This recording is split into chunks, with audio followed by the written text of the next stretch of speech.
roll. This is Tony Sheena, owner of Mosaic Security, a private military company that provides elite forces level security for their clients. Tony has a VIP coming into Caracas tomorrow who will need to guard. We tagged along as he scouted out a particularly dangerous neighborhood that we'll need to pass through in the morning. It's called the XXX barrier. The main issue with this client is we need to pick him up at point A, the airport, and deliver him to his meeting at the military installation. But there's no circumventing this. These guys should be flanking on each side.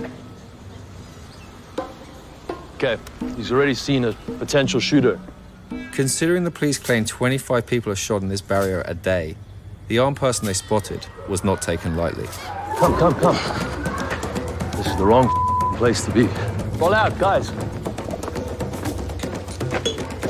Okay, let's go.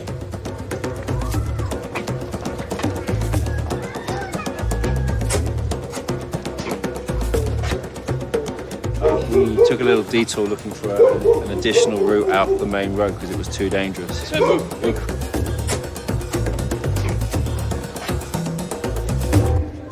Although we were able to get out without incident, it was clear that tomorrow's security was going to need to be very serious. We're at an airport about to extract a client. So the idea is that we've got to get him from here to go to meet a government contractor. There's been a number of attempts on his life, so tensions are running a little bit high. Everybody recover, recover, recover.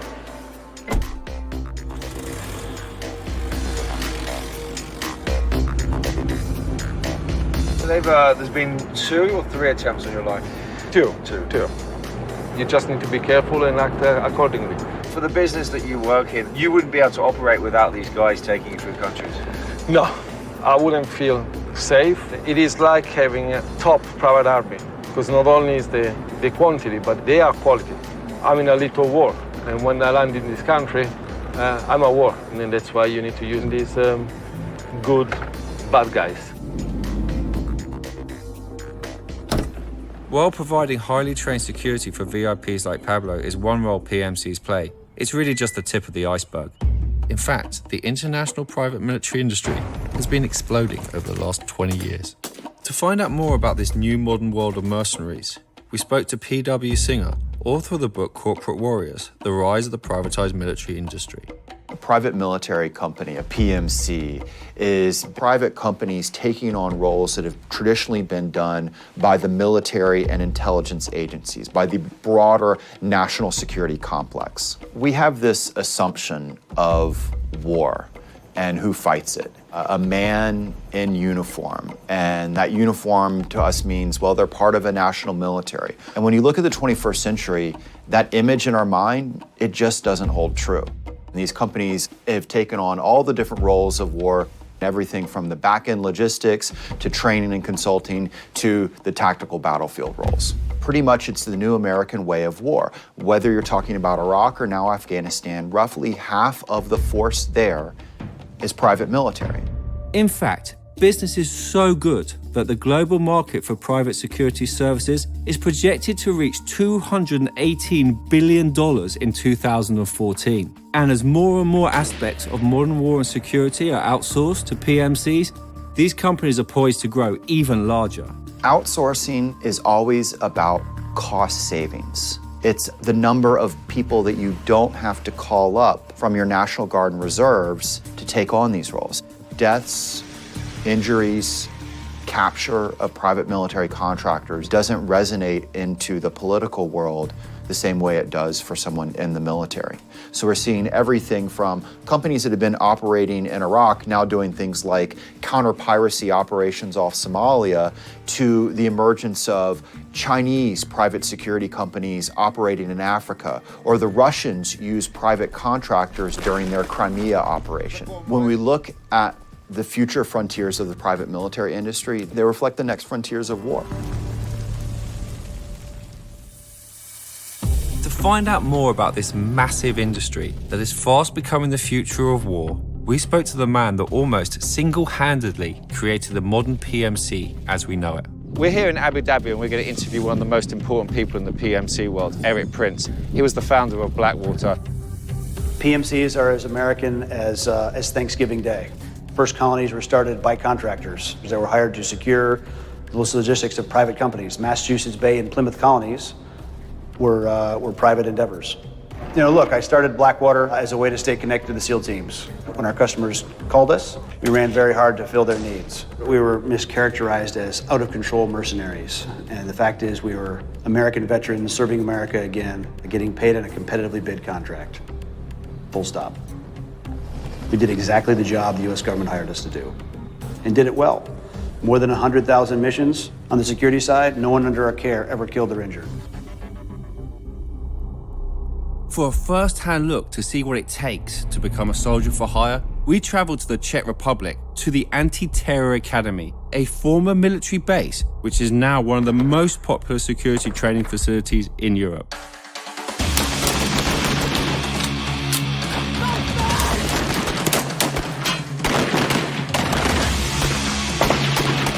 This is where future PMC soldiers are going to be freshening up their skills before they go out and work. In theory, even people like me can do these training courses and basically be gungs for hire. Make sure you focus on that foresight. Okay. Squeeze in the trigger. Although they're willing to train beginners like me, it was clear that a vast majority of the guys there were former elite military running through combat drills. How did you get into all of this? So I left the army because the money wasn't good enough for what I was getting paid to do. Why would I do 5 years in Iraq in the army and earn 120 grand when I can do 2 years in Iraq and earn 400 grand? Certainly in my era, anybody who was any good in the army isn't in the army anymore. The main goal in a facility like this is to take the elite skills these soldiers already have for offensive combat and reshape them to provide defensive, special forces level security and protection.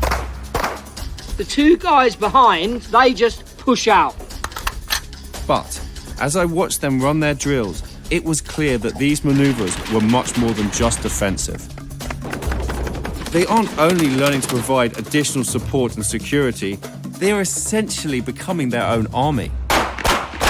Nobody knows more about what it means to have private armies for hire than the world-famous mercenary Simon Mann.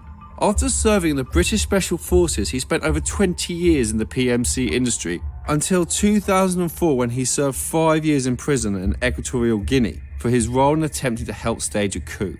A private military company, to me, is a company that is prepared to carry out full-on offensive military operations under a contract. You pay us a load of money and we will help you win your war. Where I get worried is when you start saying, no, the way forward is for combat operations to be privatized and given out wholesale to the private sector. There are certain things that armies have to do and a way of doing them that should not be in the private sector. These guys are fighting for money. They're not fighting for the state. They're not fighting out of a sense of duty or patriotism. When it gets serious is if you get a PMC that starts to get excessively muscular. The line between defense and offense gets very quickly blurred. So immediately, any decent soldiers will start thinking, instead of sitting here waiting to be shot, why don't we go out there and bag the bad guys before they manage to shoot us? And suddenly, the rules start to get bent. The further you look into the training around the world for PMCs, the more you realize that their public face as simply defensive security is only one side to their capabilities. So we're here to see Mick Cowan. He's a former sniper and he's now a PMC. He's asked us to keep his location secret because he just doesn't want people to know where this is going on. We're going to spend a little bit of time with him and kind of find out what he does, how it all works. I operate as a consultant for a number of companies, and I step in and provide the actual instructional ability. Simply put, he trains PMCs to be snipers using the latest military techniques and hardware. Basically an AR-15 M4 with a red dot sight on it. And it's not just about shooting accuracy. They also teach you how to blend in with your environment, so your target doesn't even know you exist. Jed, you got to be very low and slow.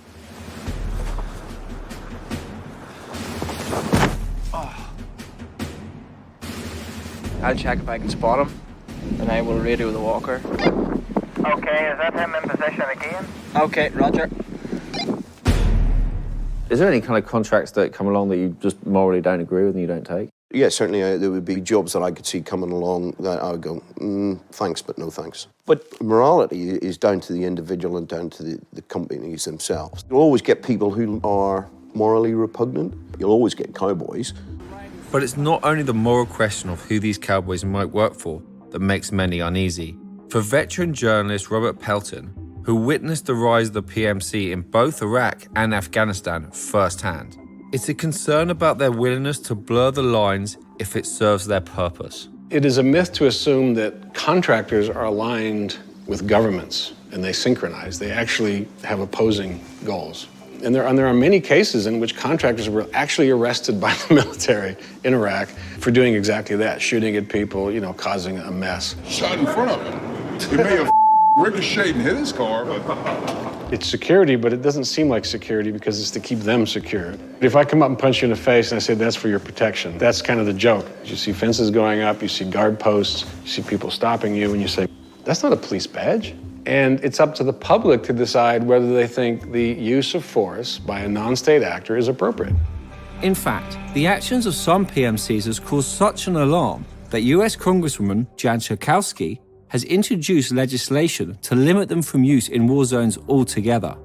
There has been concern about using people who don't wear the badge of the United States of America, who are not part of a chain of command, who aren't held accountable in the same ways.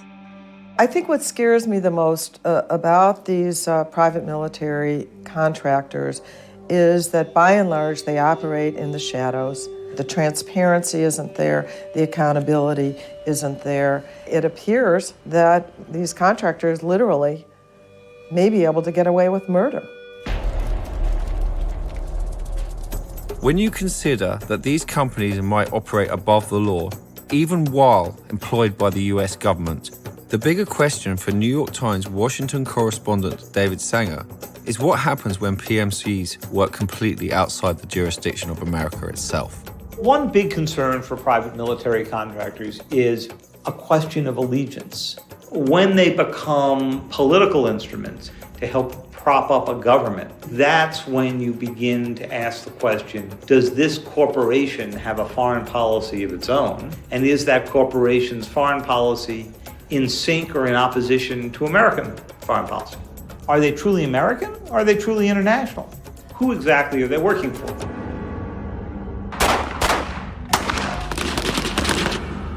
When the best and the brightest from armies around the world are now working for PMCs, you have to wonder if the next military superpower won't be a country, but a corporation.